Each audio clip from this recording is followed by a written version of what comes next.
And now, coming to you live from Kalispell, Montana, it's Excellence in Voting Radio with your host, James White. Okay, I'm your host, James White. This is EIV Radio, brought to you by Northwest Liberty News. Thanks so much for joining me here today. Sorry we had a little bit of last-minute connection issues there.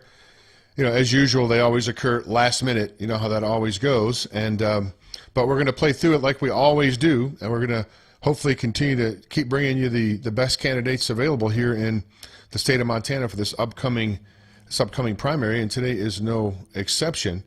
We have Sheridan Buck joining us today, and I'm going to try to bring over I had an image of her. I'm going to bring it over here for her because we've had some issues with Skype, of course, not connecting properly, but I'm going to give her a proper introduction here, and I will bring her on the program, and she can unmute her microphone. Joining me, as I said, is Sheridan Buck.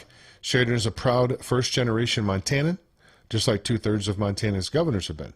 For 3 decades, she was proud to be a military wife. Her husband of 35 years is Lieutenant Colonel Mike Buck.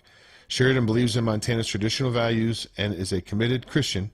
She enjoys working with youth and seniors in and out of church. She loves living here, and she's invested in her community. She's a founding member of the steering committee that has built a much-needed fire station. That the project was funded entirely by donations, not a single tax dollar.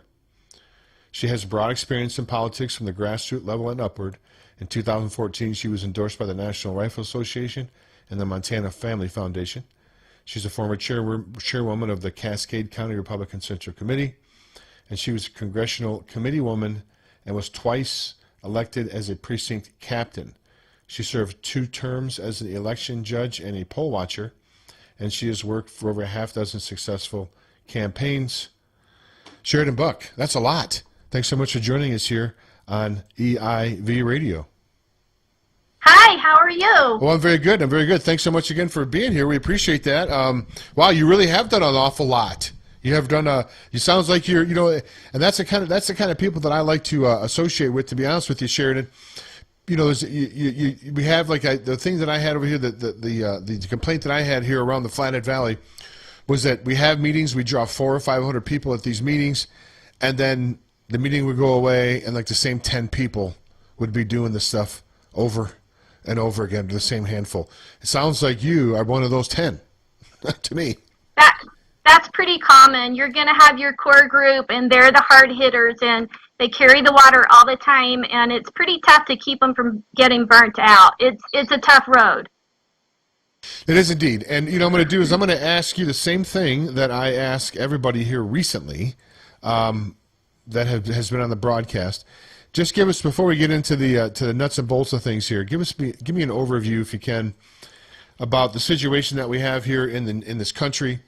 We have seemingly tyrants that have finally rose to the surface. And in a few states, they're locking people down still, arresting people for opening their shop.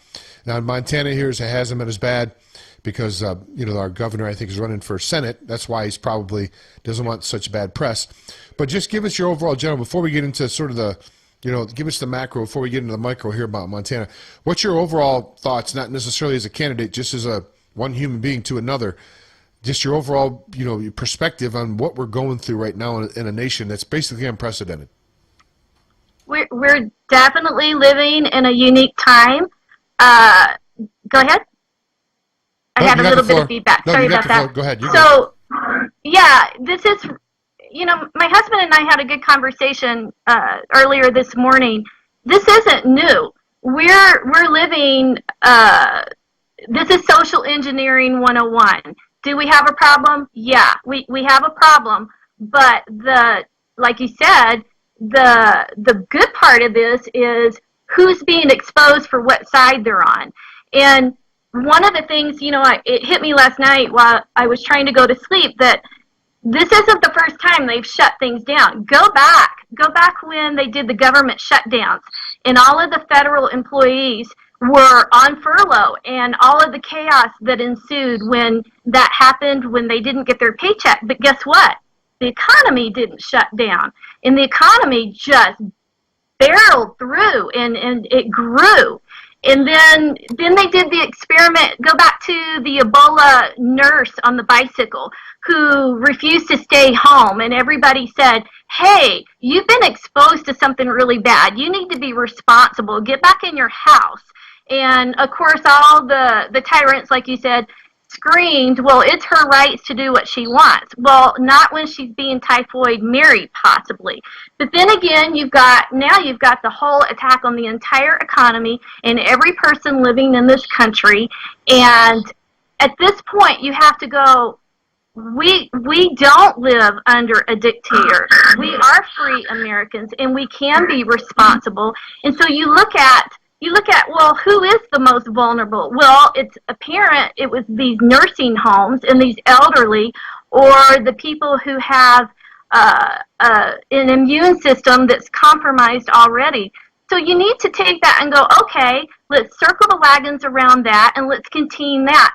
If you look at what happened in Florida, I mean, the governor there's like, we are doing this right. Move over. And I got to tell you, the biggest attack that I see is on the middle class, your mom and pops. And, you know, this isn't new. Go back to the hairdresser. Go back to the florist. Now you've got Shelly, the hairdresser down in Texas. And people are standing up. You've got a barber up in Michigan.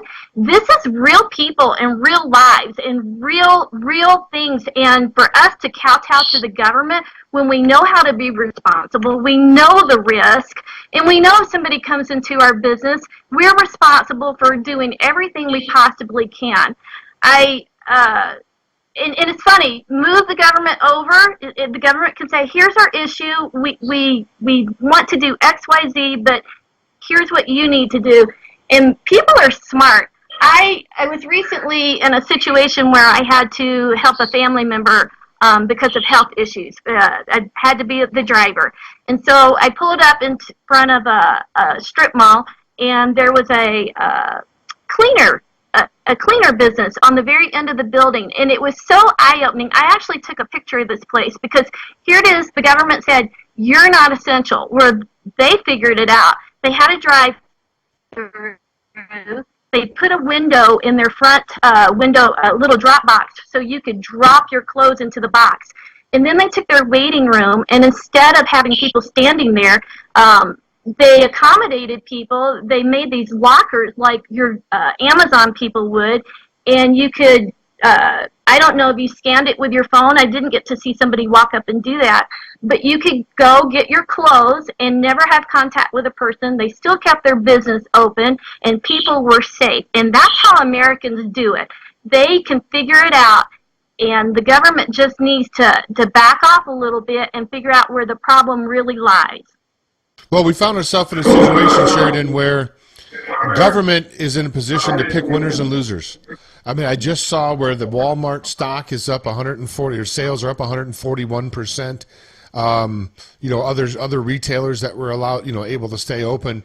Amazon, of course, it's online business, but still, they're a large retailer. Of course, their stock is up, but yet mom and pop and middle, small businesses have suffered, some of them upwards of 40% loss. I mean, this is not ever a position that we want to put the citizens in, where the government is in charge of choosing winners and losers. Isn't that fascism?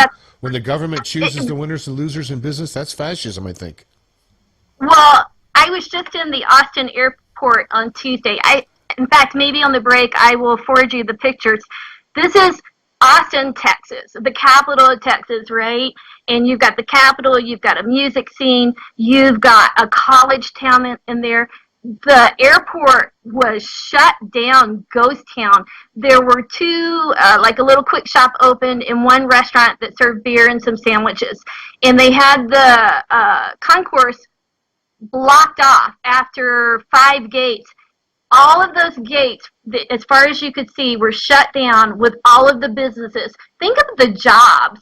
We had to park, and there was nobody to pick us up to get to the terminal either. The buses, those jobs are gone.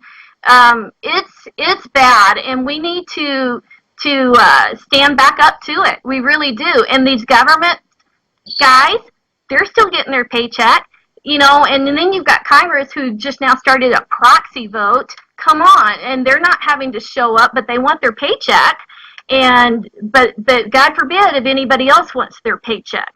So it's a mess. It really is.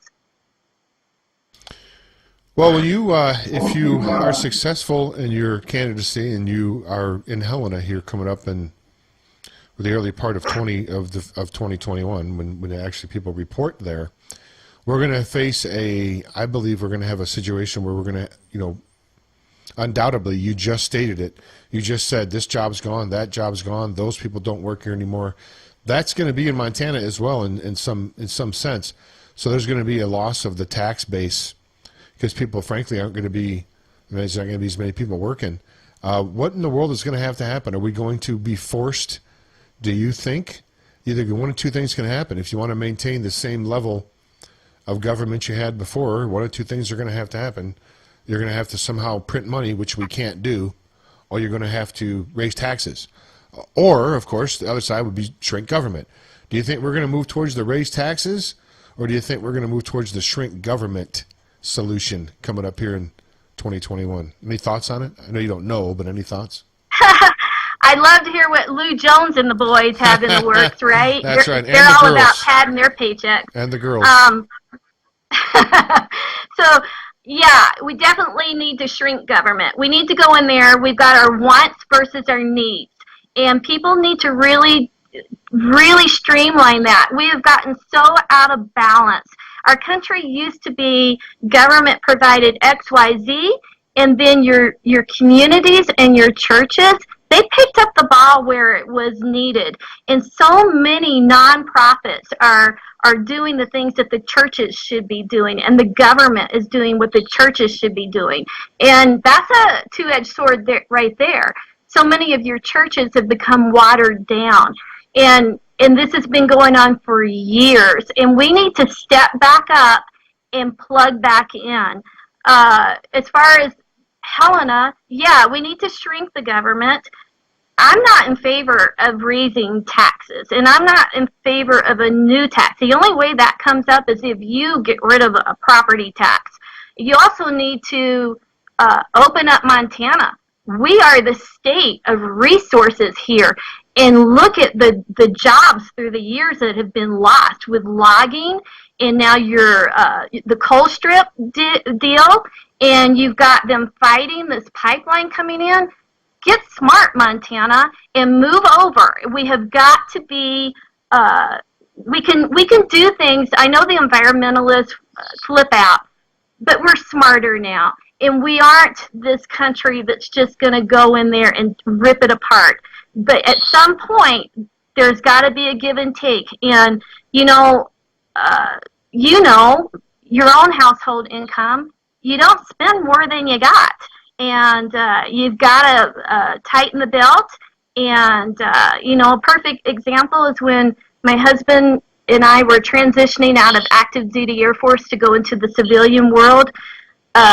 It was expensive to do that, to get those licenses to go into the airlines, etc. And my kids, they ate nutritious meals. They never saw a different day in their life. My husband and I, on the other hand, we had bologna and ramen and coffee. And that's just how we did it. It was needs versus wants, and we made it happen. And that's what Montana has to do.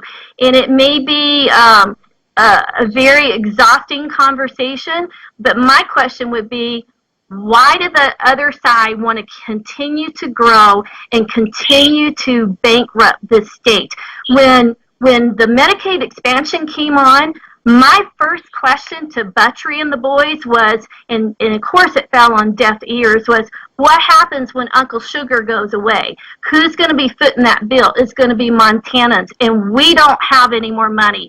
It's almost to the point where I want to say, here's my ATM number, go ahead. Get smart, Montana. Get smart, Montana. I like that. Okay, we're going to take a quick commercial break here, and when we get back on the other side, we're going to dig into some other things here, some other core issues, and we're going to have you give out, of course, your websites and stuff like that at the very end. If you could go ahead and hit that mute button for me, I'd appreciate that. I could put you on hold, but I don't want to lose you. If you could just go ahead and hit the mute button, and I'll be back here just on the other side of these brief messages with Sheridan Buck.